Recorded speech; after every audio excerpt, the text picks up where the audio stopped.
Hi, my name is Dr. Stephen Hsiao, and I'm a professor of neuroscience. And what my area of research is the somatosensory system, that is the sense of touch. And one of the areas that my research is involved in is the area of plasticity. That is, how does the brain modify itself with experience?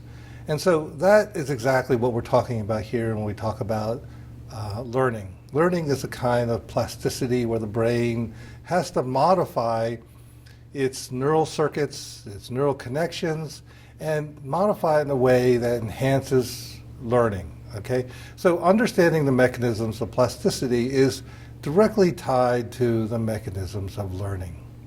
So what is learning? And I'm going to tell you a story today related to the research that I do. And it's not going to surprise any of you who are educators. And that is that plasticity is tightly linked to attention. If you don't pay attention, you don't see plasticity. And I know all of you who have sat in front of a classroom or sat in front of your children, and when they're not paying attention, it's clear that whatever goes in one ear goes out the other, and there's no learning involved at all. So there's evidence of neurobiology about how the brain modifies itself. And there's evidence that I'm going to tell you about saying that how attention plays a role, and evidence supporting those ideas that attention is necessary for plasticity. All right, so the experiments that we do in the laboratory is that we work with non-human primates and we work with humans. And we teach them to do different tasks. And what we do is then look at the changes in the brain in before and after they learn to do these tasks. And the question is, what happens to the changes? Now, we do studies where their subjects are asked to attend to the stimulus, and we ask them to get the exact same stimulus, where then they attend to something completely different. They'll attend to a visual task that's not related to the tactile stimulus that they're showing. And what I'm going to tell you is that when the subjects, and these are either animals or humans, don't pay attention, we see no plasticity. All right. So let's talk about plasticity again. So a plasticity is the long-term changes in neural connections, long-term changes in the responses of neurons. Okay, and so I don't consider something to be plasticity being a short-term memory, for example. We're talking about long-term changes in how the information is represented and processed in the brain. And so how is this done? So what we do is we'll do a study, for example. We'll present a bar to the skin, and we'll ask subjects to do some type of discrimination task. And the harder the task is, then the more attention they have to play to do that task, right? And then we'll give the exact same patterns, and we'll say, okay, now do something completely different. In that case, what we see in a learning curve is that on days when subjects are paying attention, we see increases in performance. This is the subjects with humans. We see increases in their performance and their ability to do that task. On days where they're given the exact same stimulus now, remember, the exact same stimulus, but they're not paying attention to it. They're asked not to ignore it. We don't see learning effects. And so they come the next day when we test them, they'll see at the exact same level of learning that they were the day before.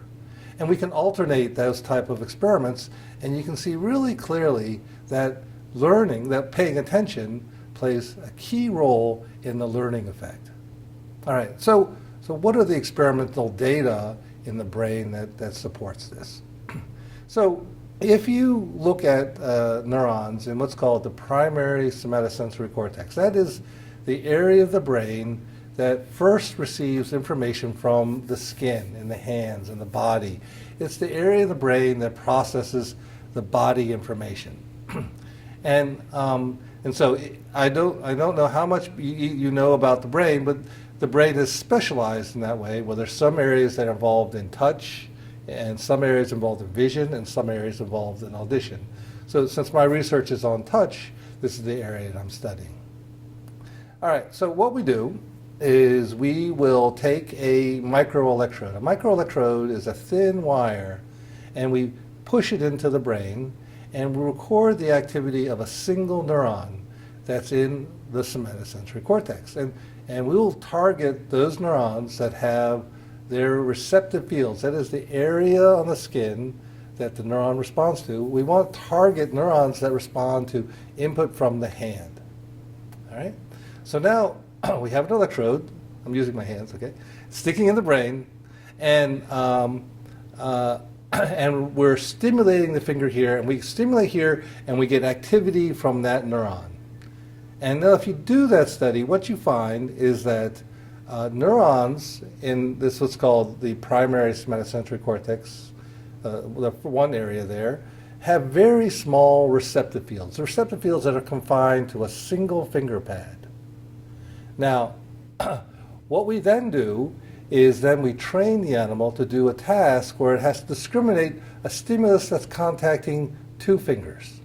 So now instead of touching one finger, the animal is trained to discriminate a pattern that's touching two fingers. Now, what happens? Now, when you're stimulating two fingers, what happens is those neurons are now receiving simultaneous input from those two fingers, and what we see is that neurons then change their receptive field from responding to a single digit to responding to two digits, okay? And if we then look at all the neurons and we measure the amount of changes, the receptive field changes, you see that those neurons that we were stimulating on those fingers, that are responding to the stimulation on the double fingers, well, now we're getting a large number of neurons now responding to two digits, all right? And it happens to be the two digits that the stimuli that was touching and the one that the animal was attending to. And now if you look at all those neurons, you see that those neurons also are specifically affected by attention. That is, you see changes in their firing rates specifically targeting the neurons that you're learning. So you can see that attention has a focus where it can target specifically areas of the cortex and change the firing rates and the properties of those neurons to enhance the processing of information that they're getting from their hand. And I think this is exactly what's happening with students or any of us when we are learning new facts. So now let's go to attention. So what does attention do? So neurons that you sit in your brain, they fire and they give what's called action potentials. They give little bursts of pulses that are called action potentials. And the number of action potentials per time is called the firing rate, how many action potentials you get. So when I applied my stimulus to the skin and I measured that receptive field, what I was doing with that electrode was measuring those action potentials. And I was seeing that when I touched the skin, the firing rate, or the number of action potentials per second, went up, okay? And it went up in a very specific way depending upon the type of stimulation I applied to the skin. Now, when the animal is attending to that stimulation, what you see is that the firing rate is greater than the firing rate with just the stimulation. The firing rate went up. And not only do you see that, an increase of firing rate, you see what's called an increase in synchronous firing between two neurons. Now let me explain that. Let's say now I'm recording from two neurons. And normally those two neurons, they give action potentials completely independent of each other. They fire and they give action potentials. But when you're attending to the stimuli, what you see is those neurons tend to have more synchronous firing. That is, the action potentials and those neurons tend to fire at the same time. Now that's quite important because synchrony and synchronous firing is known to enhance the the properties of neurons. And that was an idea that was put forth by someone named Donald Hebb a long time ago, saying neurons that fire together wire together. So there you have it in a nutshell, that as you attend, you get more synchronous firing, you get increased rate, and those neurons then start wiring together. Well, that's exactly what we're talking about. Wiring together is plasticity. Wiring together is the changes that underlie learning. And so when you attend, you get neurons that are coding for different things. They get wired together. They build associations. They build new memories. They build new learning. And so understanding how learning occurs really is some sense of understanding how attention works. So now imagine that you're just sitting, students are sitting in the classroom not paying attention to you. Well, again, those neurons are not increasing their firing, and you're seeing no changes relative to the attention. Those neurons aren't being wired together. They're just firing with a random stimulation, and they're not going to show an enhanced synchronous firing. And the upshot of having them attend to you, or just being in a classroom where the lights are brighter, where there's more information, it's a more engaging environment, that engages the brain, that allows more things to be activated, and engages mechanisms of association. So you will remember, for example, that lots of things, like I remember when learning this because this happened, this at the same time.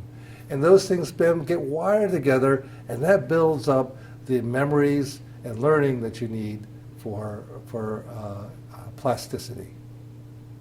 So what is plasticity? And plasticity, as I write right here, refers to the relatively long-term lasting modifications in the nervous system. And it accompanies changes in environmental stimuli. And what I'm going to show you that in the somatosensory system, it's related to topographic changes in sensory representation. And I'll explain that in just a moment. All right, so this slide shows you a picture of the somatosensory cortex and where it is in the brain. So this is a view of a brain, and you can see that this dark blue area at the top, it's called the postcentral gyrus, and it's the area that processes information from the body, from the somatosensory system. And that area, that dark blue area, there are actually four little areas that make up it. One's called 3A, 3B, 1, and the 2. And the area I'm going to talk about that shows this plasticity is the area called 3B, which is located in this what's called the bank of the posterior bank of the central sulcus, which you see here in part B. Now, if you do this mapping of a body, what you see is a complete representation of the entire body along that strip of cortex. And if you stick those electrodes in one part, you get responses, neurons that respond, say, so they have the leg, the tail, and the foot, and the body, and then you have an area of that bit of cortex that responds to the hand. And you see there's the wrist, and then there's the different digits. And they're called digit 1, which is the thumb, digit 2, which is the index finger, digit 3 is the middle finger, digit 4 is the ring finger, and digit 5 is your pinky. And then below that is the representation of the face.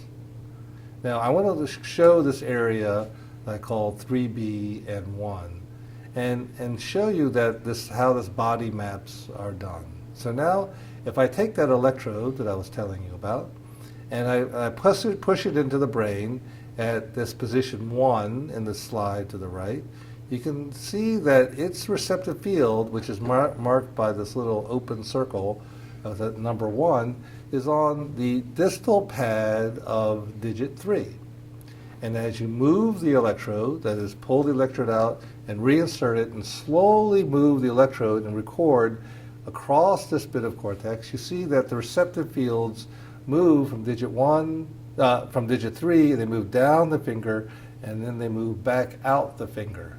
And you can see that there's a complete body map because a body map, and there's two body maps. One is the body map related to this area 3B, and the other is the body map related to area 1.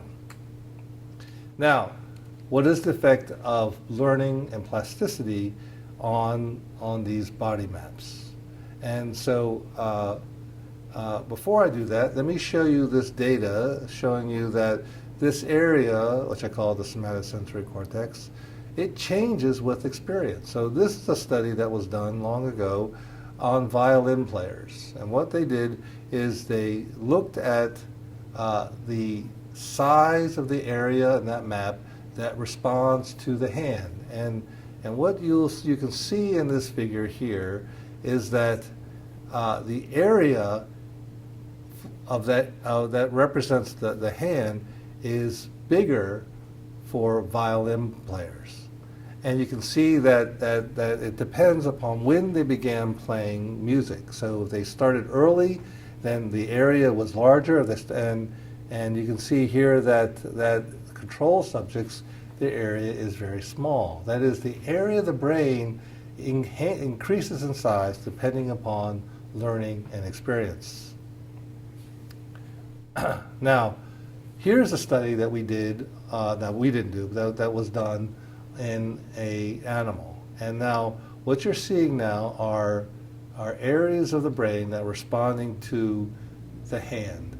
And what you see in the top figure are the area. So this is a study where the animal was asked to detect a vibration on a finger pad, and you see it's the dark area where the animal was learning to do this task. And compare that to this little gray area, which is the adjacent digit, and you see the area of the brain devoted to processing information from that, from the digit pad, from the third digit, is larger than the adjacent digit. And this is shown for the two animals. One's called EE1 and one's called EE2. You see the dark area is much larger than the gray area. That is, with learning, there's an enhanced representation of that bit of cortex. Now, below are three control cases. One where the animal received no stimulation. You see the areas are the same in those two parts of the cortex. Here's where the animal was just received the stimulation but wasn't doing an attention task. Again, there's no difference in the areas. And the bottom one is where they mapped an animal who could not learn to do the vibration task. And you can see that area of cortex did not expand, okay, which is very interesting because it suggests that the increased area was closely related to the learning. Now, in this slide, what I'm showing you is the effect of attention. Now, I mentioned to you that attention changes the firing rates of neurons. So here is the recordings from a neuron in the somatosensory cortex. And it's an animal that was trained to recognize embossed letters of the alphabet that were pressed into its finger. And so now we had the letter going across its finger, and it was actually a letter scanning across its finger. And you can see when the animal does a visual task, that is a task unrelated to the letter, that the firing rate, that is the what you're seeing, impulse rate on the y-axis, the firing rate is very low for the letter X. Now, the dark line is the firing rate when the animal was doing the tactile task and got it correct. And you can see that the firing rate is much higher during the correct responses than when the animal was ignoring the stimulus when he did the visual task. You can see that little dash line. It's interesting is that the firing rates were intermediate during tactile misses. Potentially, when he got it wrong, he wasn't paying attention enough. Now, attention also, I said, modifies the synchronous firing between neurons. And that's what I'm showing you in this slide here. What we're just seeing are the responses from two neurons. One is in red, and below that is a response for a neuron in green. And each little mark here is the neuron giving an action potential, a pulse that I was talking about. Now, on the left side are the recordings when the animal was doing the tactile task. It was attending to the tactile letter. And you can see that that there are a large increase in the number of synchronous firing. And those are marked in this plot by the little blue dots. And the blue dots are times when those two neurons fired at the same time. Now compare that to the same neuron, the same stimulus on the right, and what you see is that there is a large decrease in the amount of synchronous firing. So attention is changing the amount of synchronous firing between neurons. Okay? Now this last slide I'm going to show you is this animal that's trained to detect a bar that's touching two fingers. In this case, it's touching digits 3 and digits 4. And on the left, you see the bar touching the distal pads of digit 4. And then it's also in this task, it's being touched by the proximal pads. The animal has to detect when the distal pads are touched. Now, normally, if you go to the neurons in area 3B, those neurons have receptive fields confined to a single digit, mainly. Now, on the top right, I'm showing you receptive fields for this animal that was trained to do this task. And you can see that you see an increase in number of neurons that have receptive fields, multi-digit receptive fields on digit 3 and digit 4, which is the two fingers that the animal was trained to do this task on. That is, there's a plasticity effect in this animal. And below, I'm showing you on the y-axis, this is called an attention modulation index. This is how much attention modifies the responses of neurons. And you can see that when you're recording from a neuron that had a multi-digit receptive field, that there's a large positive attention modulation index. But look all the way to the right on neurons that had a single-digit receptive fields, and in those cases, the attention suppressed the firing rate. So you can see that the animal is focusing his attention on those two digits, digits 3 and digit 4, and the increased attention that it's giving, which you can see by the attention modulation index, we think is driving the plasticity to give you more larger receptive fields that span multiple fingers. So in summary slide here, I say that the adult brain is highly plastic and modifiable. Changes occur with injury, which I didn't show you, and with normal everyday experience. Attention is rapid and highly focused, and its attention is also necessary for plasticity. And I think that effective teaching requires that students are actively engaged in the learning process, which I think all of you already knew. Thank you.